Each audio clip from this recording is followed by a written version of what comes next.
This channel does not promote any violent, harmful, or illegal activities. All content provided by this channel is meant for an educational purpose only. বাহ, এবার হয়েছে স্বাদ। হ্যাঁ, অপূর্ব স্বাদ। MDH এর চাঙ্কি চাট মশলা, জীবনে আসল স্বাদ জাগলো। আসল মশলা yes MDH। টিভি9 বাংলায় স্বাগত। দুপুরে সুপার প্রাইম টাইম নিয়ে আপনাদের সঙ্গে রয়েছে আমি শর্মিষ্ঠা, আমার সঙ্গে স্টুডিওতে রয়েছে শুভজিৎ, অন্যদিকে নিউজ রুম এবং নিউজ ডেস্ক থেকে রয়েছেন আমার দুই সহকর্মী লিমা এবং সম্প্রীতি।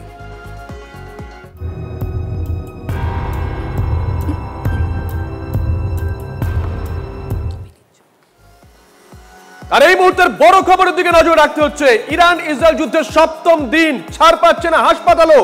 বড় খবর, আরো ভয়ঙ্কর হয়ে উঠেছে মধ্যপ্রাচ্যের এই যুদ্ধ পরিস্থিতি। মরণ কামড় ইরানের, হাইফায় ফের হাইপারসনিক ব্যালিস্টিক মিসাইল হামলা তেহরানের। বড় খবর এই মুহূর্তে, ইরান মরণ কামড় দিয়েছে, হাইফায় ফের হাইপারসনিক ব্যালিস্টিক মিসাইল হামলা তেহরানের। বিস্ফোরণে কেঁপে উঠল হাইফা, তছনছ একের পর এক বহুতল। তেল আবিবে, জেরুজালেমে ইরানের ক্ষেপণাস্ত্র হামলা। বড় খবর নিঃসন্দেহে, জনবহুল এলাকায় পরপর বিস্ফোরণ, ব্যাপক ক্ষয়ক্ষতি, ঘন ঘন এয়ার রেড সাইরেন, পাল্টে একযোগে 60টি যুদ্ধ বিমান দিয়ে এয়ার স্ট্রাইক ইসরায়েলের। বড় খবর নিঃসন্দেহে।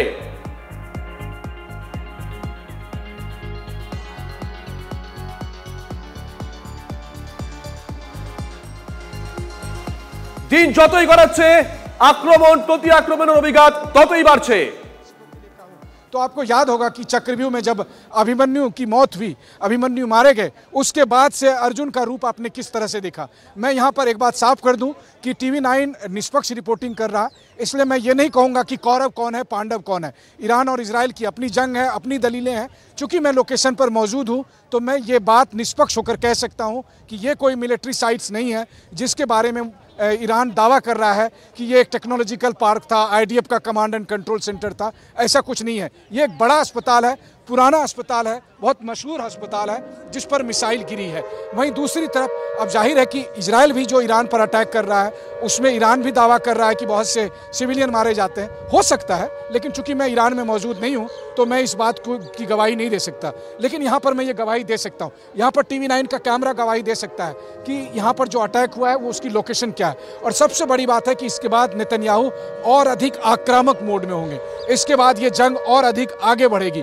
इसके बाद इजराइल के लोग सरकार पर दबाव डालेंगे कि जल्द से जल्द इस युद्ध का परिणाम जो है वो इजराइल के पक्ष में लाए जाए।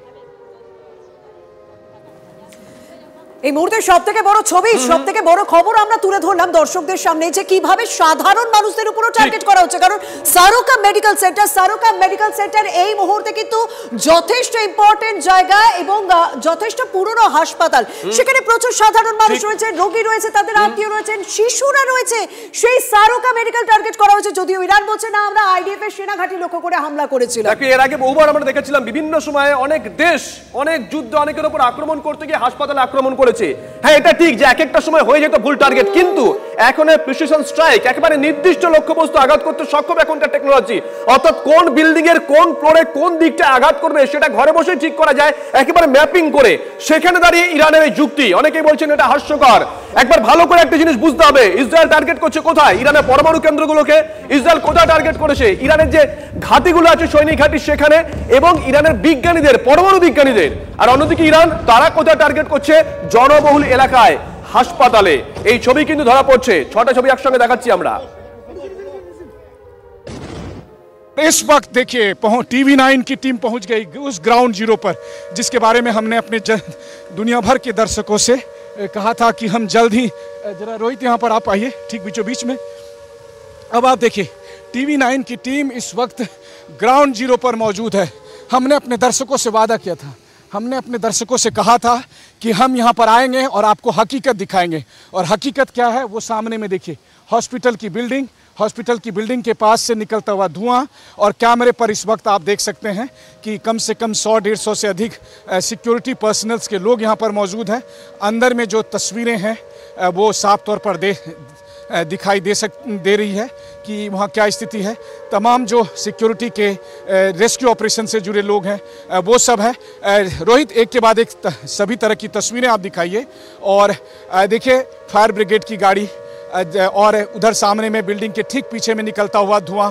अब अगर इसे ईरान ये कह रहा है कि ये मिलिट्री साइट्स है तो फिर इससे बड़ा झूठ और क्या हो सकता है, क्योंकि कैमरे ना सिर्फ सच दिखाती है बल्कि कैमरे गवाही भी देती है। और सबसे बड़ी गवाही इस वक्त TV9 की गवाही है कि, और पूरी दुनिया के लोगों के लिए ये गवाही है कि ये कोई मिलिट्री सेंटर नहीं है बल्कि ये हॉस्पिटल है। और इस हॉस्पिटल को इजराइल में इस हॉस्पिटल को ईरान ने अटैक किया है। I'm coming from London. I'm journalist. I'm living in London. I'm coming for a vacation. Iranian government killed my sister last year in Iran. As you know what's going on, because the Islamic regime, they didn't want it to stay and live with the Iranian Jew, as you know. And now you know what's going on here. They attacked with this hospital. You are also a journalist and you must have read the news that Iran is claiming that it's not a hospital, it's a military site. No, so let them show. और देखिए इस वक्त फिर वो जो सफेद धुआं था अब वो काले धुएं में तब्दील कर रहे हैं। भारतीय छात्र भी हैं, भारतीय वर्कर भी हैं, केयर गिवर्स मौजूद हैं। इस बीच इनसे भी बात करते हैं। क्या नाम है आपका? मेरा नाम अभिषेक है। अभिषेक, आपका नाम? राजपाल सिंह।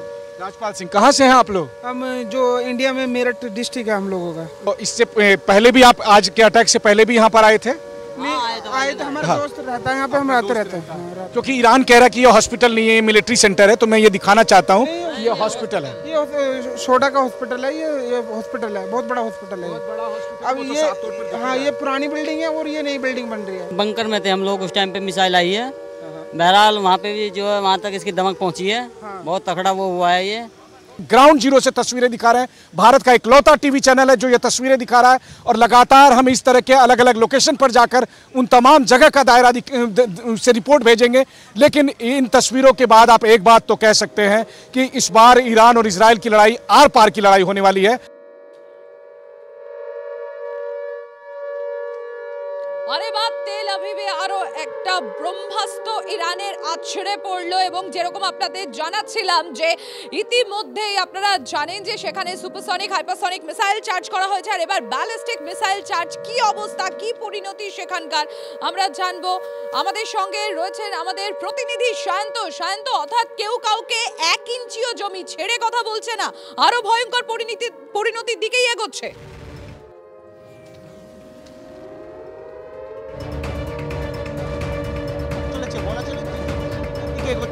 দেখো, ইতিমধ্যেই আমেরিকা যুক্তরাষ্ট্র যে ইসরায়েলের পাশে রয়েছে সেটা সর্বজন বিদিত এবং সেই কারণেই কিন্তু পরিস্থিতি আরো ভয়াবহ আকারে নিতে চলেছে। কারণ ইরানের পাশে কোথাও না কোথাও পরোক্ষে রাশিয়া দাঁড়াচ্ছে। এই জায়গায় দাঁড়ালে যদি যুদ্ধ লাগে তাহলে কিন্তু পরিস্থিতি আরো সংকটময় হবে। কারণ যেভাবে তেল আভিভের ওপরে একের পর এক ক্রুজ এবং ব্যালিস্টিক মিসাইল আশ্রয় পড়ছে, তাতে কিন্তু তেল আভিভের অনেকটাই অংশ সম্পূর্ণ তছনছ হয়ে গিয়েছে। এমনকি হাসপাতাল, জনবসতি এলাকা সম্পূর্ণ নিশ্চিহ্ন। এই অবস্থায় যদি আয়রন ডোম এবং থার্ড মার্কিন যুক্তরাষ্ট্রের যে এয়ার ডিফেন্স সিস্টেম ইসরায়েলকে দিয়েছে, সেই থার্ড একের পর এক মিসাইল কিন্তু আটকাতে তেমন একটা সমর্থ হচ্ছে না। আর এই জায়গায় দাঁড়িয়ে কিন্তু যাবতীয় মিসাইল প্রায় 25 থেকে 30% মিসাইলই কিন্তু ইতিমধ্যে পড়েছে বলে ইরানের তরফে দাবি করা হয়েছে। বেশ কিছু মিসাইল আটকেছে ইসরায়েল, কিন্তু ইরান কিন্তু দাবি করেছে তাদের বেশিরভাগ মিসাইলই ইসরায়েলের উপর পড়েছে এবং সেই ক্ষেত্রে কিন্তু সমস্ত অনেকটাই শহর ধ্বংস হয়ে গিয়েছে। বিশেষ করে হাইফার মতো যে পোর্ট রয়েছে। আপাতত তোমাকে ধন্যবাদ।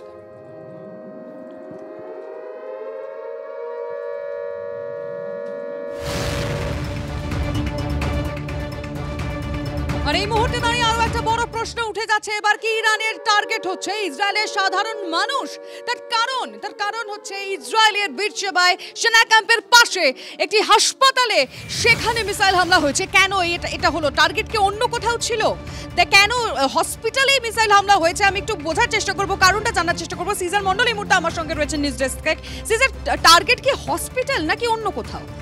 দেখো, ইসরায়েলের পক্ষ থেকে দাবি করা হচ্ছে এই হাসপাতাল, যেটা দক্ষিণ ইসরায়েলের বিরশেবাতে যে সরকা হাসপাতালেই টার্গেট করা হয়েছে, কিন্তু ইরানের পক্ষ থেকে দাবি করা হচ্ছে ওই হাসপাতালের পাশেই আইডিএফ অর্থাৎ ইসরায়েল ডিফেন্স ফোর্সের একটি কমান্ড সেন্টার ছিল, ডিজিটাল কমান্ড সেন্টার ছিল এবং সেখানে মিলিটারি ইন্টেলিজেন্সের একটা অফিস ছিল এবং সেটাই তাদের মূল টার্গেট। এবং এই যে ইরানের যে দাবি, এই দাবি কিন্তু এর আগে আমরা ইসরায়েলকেও করতে দেখেছি। যখন গাজাতে একের পর এক হাসপাতালে হামলা হয়েছে তখন কিন্তু দাবি করা হয়েছিল ইসরায়েলের পক্ষ থেকে ওই হাসপাতালগুলোকে হামাস তাদের হাইড আউট হিসেবে ব্যবহার করছে এবং সেই কারণেই ইসরায়েল হামলা চালাচ্ছে। ঠিক একই জিনিসটা এবার কিন্তু ইরান ইসরায়েলকে ফিরিয়ে দিল, অর্থাৎ হাসপাতাল বা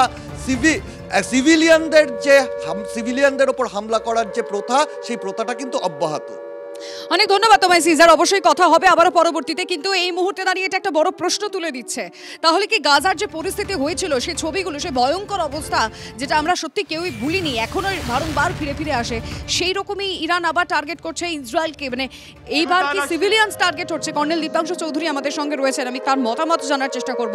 কর্নেল, আপনার কি মনে হচ্ছে, যেখানে ইরানের তরফ থেকে যদিও বলা হচ্ছে তাদের হসপিটাল টার্গেট ছিল না, কিন্তু ইসরায়েল কিন্তু স্পষ্ট করে বলে দিচ্ছে যে তাদের টার্গেট একদম স্পেসিফিক, যেটা প্রিসিশন আমরা বলে থাকি যে টার্গেট নির্দিষ্ট করে যে জায়গায় হামলা হয়েছে, তারা বলছে হাসপাতালে সাধারণ মানুষকে টার্গেট করছে এবার ইরান। দেখুন, ব্যাটলফিল্ডে যুদ্ধক্ষেত্রে যখন একে পরস্পরকে ক্ষেপণাস্ত্র ছুড়ছে, সেটা প্রিসিশন আমরা খুব ইজিলি বলি প্রিসিশন গাইডেড মিসাইল অথবা জিপিএস এনেবলড মিসাইল, কিন্তু এই প্রত্যেকটা মিসাইল হচ্ছে এরিয়া টার্গেট। এই ধরুন ফাতে 1 ফাতে 2 যখন দিচ্ছে, this 1200 kilo of RDX or TNT or other compounds নিয়ে যখন একটা জায়গায় ক্ষেপণাস্ত্র ছুটছে, these are all area targets। যেমন সিজার খুব পরিষ্কার এবং সঠিক বলে যে IDF হেডকোয়ার্টারে একটা অংশ তো নিশ্চিতভাবে ধ্বংস হয়েছে, তার পাশেই কিন্তু এই হসপিটালটা ছিল।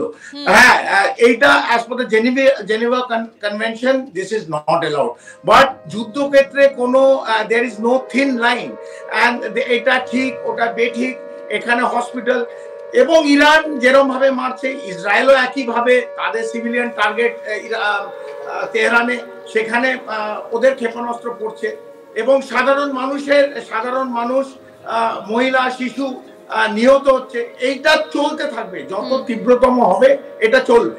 পরিস্থিতি কোন দিকে যায় অবশ্যই নজর থাকবে, আপনি সঙ্গে থাকুন।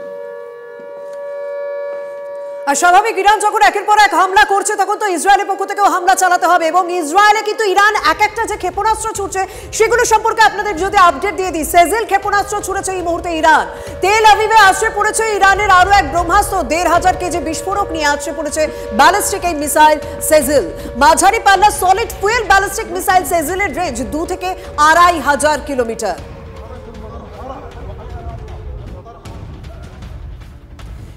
এবং একের পর এক সাধারণ মানুষের জায়গাগুলো টার্গেট করা হচ্ছে ইরানের পক্ষ থেকে, জনবহুল এলাকা টার্গেট করা হচ্ছে। যেমন আজকেই আপনাদের ছবি দেখিয়েছি, সারোকা মেডিকেল সেন্টার, খুব বড় এবং পুরনো হাসপাতাল, সেই হাসপাতালও টার্গেট করা হয় ইরানের পক্ষ থেকে। যদিও ইরান বলছে যে IDF এর সেনা ঘাঁটি তাদের টার্গেট ছিল, কিন্তু অনেকেই ইরানের এই যুক্তি গ্রাহ্যই করছেন না।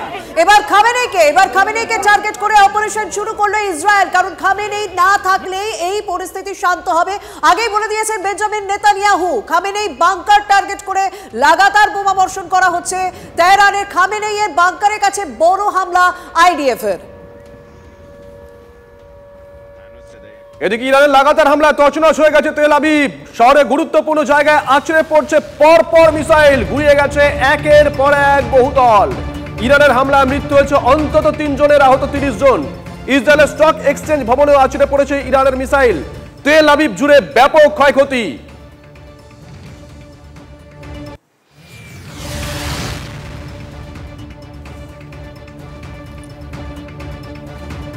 TV9 के कैमरे पर इस वक्त आप उन तस्वीरों को देख रहे हैं, उन तबाही के निशान को देख रहे हैं, उन भयंकर विध्वंस के तमाम सबूत को देख रहे हैं, जिसे देखकर आपको लगेगा कि ईरान इस वक्त जो खूंखार बना हुआ है और इजराइल में किस तरीके से वो टारगेट कर रहा है। मैं आपको बता दूं कि मैं जहां पर खड़ा हूं, ये तेल अवीव का वो लोकेशन है जहां कई अहम आसपास में बिल्डिंग भी है, साथ ही यहां पर मेरे ठीक पीछे में भूमध्य सागर का वो समंदर का बीच है, जहां पर आपने देखा था जब प्रधानमंत्री नरेंद्र मोदी इजराइल आए थे, और उस वक्त इजराइल के प्रधानमंत्री बेंजामिन नेतन्याहू और प्रधानमंत्री मोदी दोनों जिस बीच पर टहल रहे थे, वो बीच ठीक इस मोहल्ले के पीछे में है। तो आप सोच सकते हैं कि जिस लोकेशन को यहाँ पर टारगेट किया गया है, और उस लोकेशन के साथ साथ इन तमाम बिल्डिंग को देखिए। अगर आप इन बिल्डिंग को देखेंगे तो आपको ये चीज़ें साफ हो जाएगी कि यहाँ कोई मिलिट्री एसेट्स नहीं है। हाँ, इस बात से आप इनकार नहीं कर सकते कि कोई सरकारी बिल्डिंग नहीं रही होगी, या फिर यहाँ पर कोई बड़ा व्यक्ति इजराइल का नहीं रहता होगा, लेकिन अब बात एकदम अलग हो गई है। बात अब यहाँ रही ही नहीं है कि कौन किस हद तक किसको अटैक कर सकता है, लेकिन इजराइल की माने तो इजराइल का कहना है कि हम ईरान में मिलिट्री साइट्स को अटैक कर रहे हैं, हम ईरान में सैन्य ठिकानों के अलावा उन जगहों को अटैक कर रहे हैं जहां पर मिसाइल बनाए जाते हैं, जहां पर न्यूक्लियर संवर्धन के फैक्ट्री मौजूद है, जहां पर कि IRGC के कमांड सेंटर मौजूद हैं।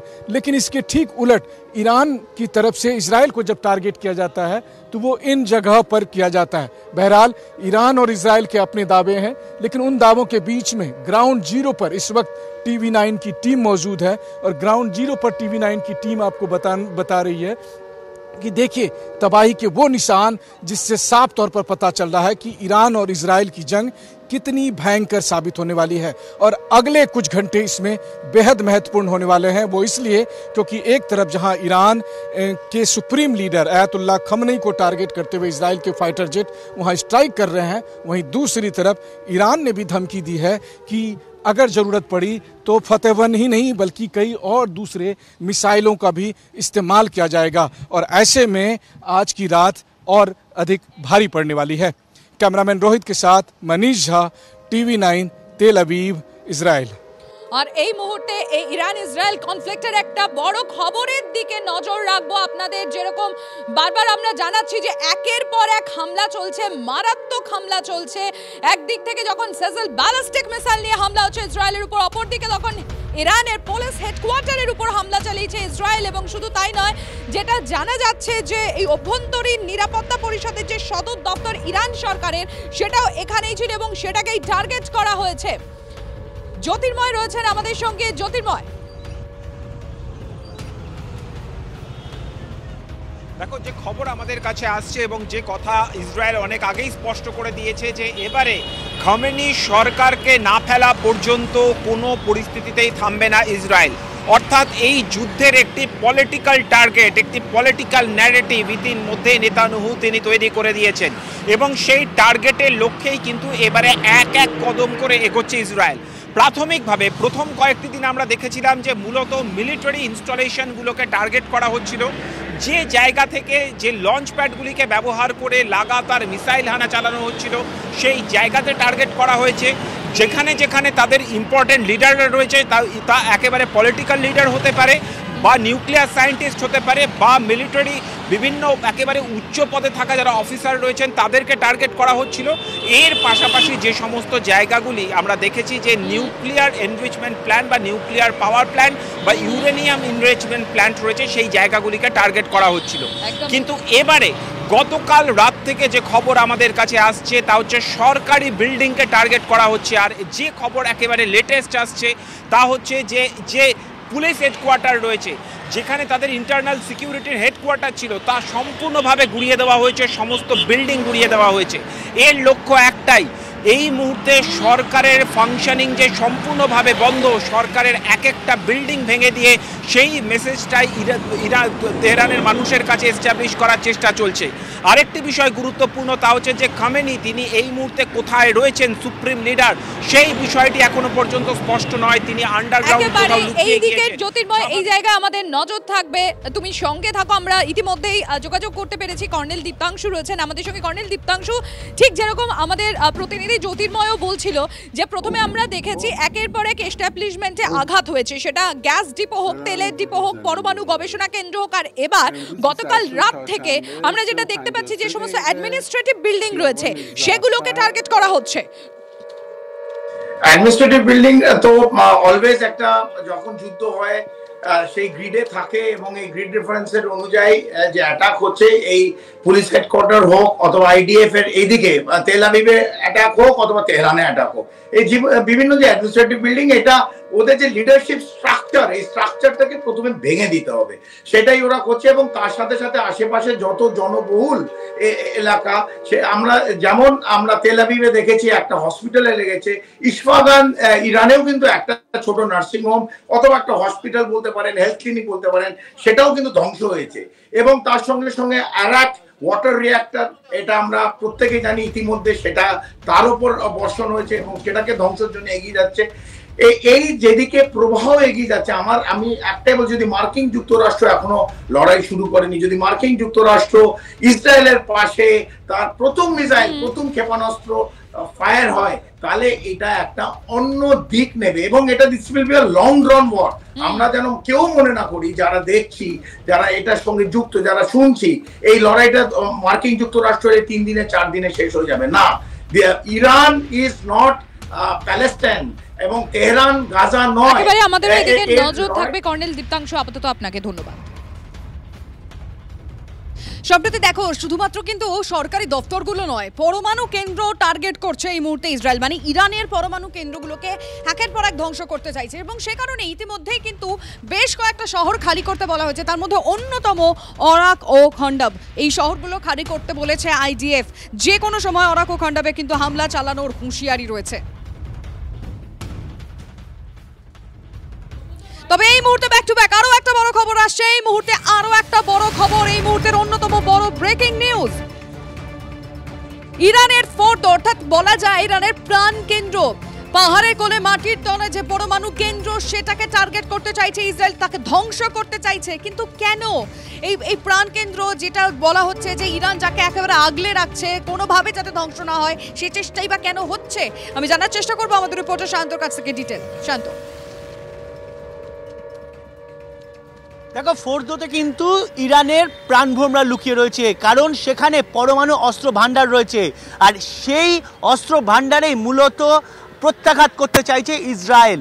কিন্তু বিশ্ব কিন্তু সন্দিহান আদৌ ইসরায়েল সেটা পারবে কিনা, কারণ 6টি বলয়, অর্থাৎ 6টি সুরক্ষা বলয় ভেঙে সেই পাহাড়ের তলায় মূলত অ্যাটাক করতে হবে, সেই পাহাড়ের তলায় থাকা পরমাণু অস্ত্র ভাণ্ডারে অ্যাটাক করতে হবে এবং তাতেই নষ্ট করা সম্ভব হবে পরমাণু অস্ত্র, পরমাণু গবেষণার মূল নথিপত্রগুলো। কিন্তু আদৌ সেটা ইসরায়েল কি পারবে? ইসরায়েল কিন্তু চেষ্টা চালিয়ে যাচ্ছে। মূলত ইসরায়েল বায়ুসেনা এবং ইসরায়েল যে রকেট ফোর্স রয়েছে, তাদের মূলত টার্গেট এখন এই ফোর্দো। ইতিমধ্যে ইরানের তরফে কিন্তু গোটা এলাকায় এয়ার ডিফেন্স এবং নিজেদের যেটা শক্তিশালী এয়ার ডিফেন্স দিয়ে সুরক্ষা বলয় তৈরি করেছে, কিন্তু ইসরায়েল চাইছে সেই সুরক্ষা বলয় ভেঙে সেই ফোর্দোতে একদম সরাসরি প্রত্যাঘাত করতে, যাতে পরমাণু অস্ত্রাগার পুরোপুরি ধ্বংস হয়ে নজর থাকবে।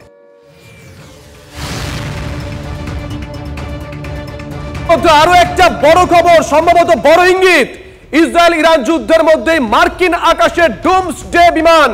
এবার কি পরমাণু যুদ্ধের আশঙ্কা করছে আমেরিকা? বড় খবর এই মুহূর্তে, খবর নেব। সুজয় আমাদের সঙ্গে লাইভে রয়েছেন, আমাদের সহকর্মী সুজয়। দেখো শুভজিৎ, শুধু আশঙ্কা করাই নয়, বরং বলা ভালো যে আমেরিকা কোথাও গিয়ে একটা প্রস্তুতি সেরে রাখছে যে যদি এরকম কোনো পরমাণু যুদ্ধ পরিস্থিতি হয়, তাহলে তারা কিভাবে সেক্ষেত্রেও এই যুদ্ধে তারা নিজেদের জয় ছিনিয়ে আনবে। তার কারণ ডুমসডে বিমান যেটার কথা বলছো, এটা কিন্তু কোথাও যদি পরমাণু বিস্ফোরণ হয় এবং তার ফলে যে নিষ্ক্রিয়, তার যে তেজস্ক্রিয় বেরোয়, তার থেকে রক্ষা করে এবং ত্রিস্তরীয় এই মধ্যে কিন্তু নিরাপত্তা ব্যবস্থা রয়েছে। অর্থাৎ এর মধ্যে থেকে যারা সেনাকর্তা রয়েছে তারা ঠিক করেন যে তারা কিভাবে পরবর্তী টার্গেট করবেন, তারা কিভাবে এগোবেন, সেই সমস্ত ঠিক হয়। এবং এই যে বিশেষ বিমান, এই বিমান কিন্তু শেষ ব্যবহার হয়েছিল 9/11 যে ঘটনা, সেই ঘটনার সময়। এবং বোয়িং সংস্থা তারা এই বিশেষ বিমান বানিয়েছে, E-4B বিমান, যেটা যে কোনো রকম পারমাণবিক হামলা রুখে দেওয়ার পক্ষে যথেষ্ট এবং যেখান থেকেই কিন্তু এই পরমাণু যুদ্ধ কন্ট্রোল করা সম্ভব। পরমাণু অস্ত্র যদি আমেরিকা প্রয়োগ করার কথা সিদ্ধান্ত নেয়, সেখান থেকে এই গোটা প্রক্রিয়াটা এই বিমানে বসে কিন্তু সিদ্ধান্ত নেওয়া সম্ভব এবং সেটাকে বাস্তব রূপ দেওয়া সম্ভব। ফলে এই পরিস্থিতিতে দীর্ঘদিন পর আমেরিকার আকাশে 4 ঘন্টা এই E-4B যে বিশেষ বিমান, সেই বিমানের চক্কর কাটা একটা যথেষ্ট ইঙ্গিতপূর্ণ বিষয় বলেই মনে করছেন যারা বিশেষজ্ঞ রয়েছে। তাদের বক্তব্য যে আমেরিকা বড় কিছু পরিকল্পনা করছে, হয় তারা কোন রকম এই ধরনের অ্যাটাকে যাবে, কিংবা তাদের যদি এরকম পরিস্থিতি তৈরি হয় তাহলে কিভাবে তারা নিজেদের সঙ্গে থাকো। ইঙ্গিত একবার বোঝার চেষ্টা করি। এই মুহূর্তে স্ট্র্যাটেজিস্ট RK শ্রীবাস্তব, রাজীব শ্রীবাস্তব আমাদের সঙ্গে রয়েছেন। মিস্টার শ্রীবাস্তব, শুভজিৎ রয়েছে। এই ডুমসডে বিমান বিষয়টা কি একটু যদি বুঝিয়ে বলেন আমাদের, কেন এটা প্রকাশ্যে আসা মানে অন্য কিছুর আশঙ্কা করা? দেখুন, নমস্কার। আমি আপনাকে অ্যাকচুয়ালি আজকে 7ম দিনে আমি আপনাকে কমব্যাট সিচুয়েশনটা বোঝাই। প্রত্যেকটা বিশ্বের প্রত্যেকটা জায়গায়, প্রত্যেকটা মিলিটারি হেডকোয়ার্টারে আমরা রিভিউ অফ সিচুয়েশন করছি। প্রত্যেকদিন এটা আকলন করা হচ্ছে কি ওদের কমব্যাট যুদ্ধ করার ক্ষমতা কোথায় আছে কে কার কাছে বেশি আছে কার কাছে কম আছে। আপনার তো একটা রেপ অলরেডি তেল আবিবে ছিল, আপনি যদি ফ্রেম বাই ফ্রেম অ্যানালিসিস করে দেখেন তাহলে একটা আপনি যদি দেখবেন সামরিক পয়েন্ট অফ ভিউ থেকে, মিলিটারি পয়েন্ট অফ ভিউ থেকে, যেটা আপনার যে এয়ার ডিফেন্স ছিল আপনার ইসরায়েলে ওটা ভেঙে পড়েছে। তার মানে কি হলো, আমরা গতকাল থেকে বা পরশুদিন থেকে আমাদেরকে বলা হচ্ছে যে ইরান একটা স্ট্র্যাটেজি নিয়েছে যার মধ্যে ওরা একটা গ্রুপ অফ মিসাইল একসঙ্গে ফায়ার করছে, 30 খানা 40 খানা মিসাইল ফায়ার করছে, আর ওকে ইন্টারসেপ্ট করার জন্য যেটা আমাদের ছিল অ্যারো 2 অ্যারো 3, তারপরে আপনার ডেভিড স্লিং এন্ড তারপর এয়ারডোম, ইট ইজ বিকামিং ইনএফেক্টিভ। তাই জন্য ওরা আপনার তেল আবিব আর তারপরে আপনার হাইফাতে ওরা অ্যাটাক করতে পেরেছে। আপনি খুব সুন্দর করে স্ট্র্যাটেজিটা বোঝালেন, কিন্তু জাস্ট ওয়ান লাইনে একটা প্রশ্ন আপনার কাছে রাখবো, তারপরে হেডলাইন্সেও যেতে হবে। কোথাও কি নিউ ওয়ারের দিকে যাচ্ছে বিষয়টা? নো, এখন কিন্তু এটা আপনাকে বলে দিই, ইসরায়েলের যেটা গতকাল আপনি যে আলী খোমেনির মাল্টি ল্যাঙ্গুয়েজে যেটা স্টেটমেন্টটা শুনলেন, উনি বলেছেন আমেরিকাকে যদি তুমি আসো তাহলে এর পরিণামটা ভয়ঙ্কর হবে। আমি বলছি ওদের ব্রেকআউট টাইম 2 থেকে বেশ আসবো ডিটেইল নেব, সঙ্গে থাকুন প্লিজ, সঙ্গে থাকুন, আসবো। যদি এমডিএইচ কিচেন কিং কিচেনে থাকি তো আমরা যা ইচ্ছে তৈরি করতে পারি, বেগুনের ভর্তা, আলু কপি, ভিন্ডি মশলা, আরো অনেক কিছু। MDH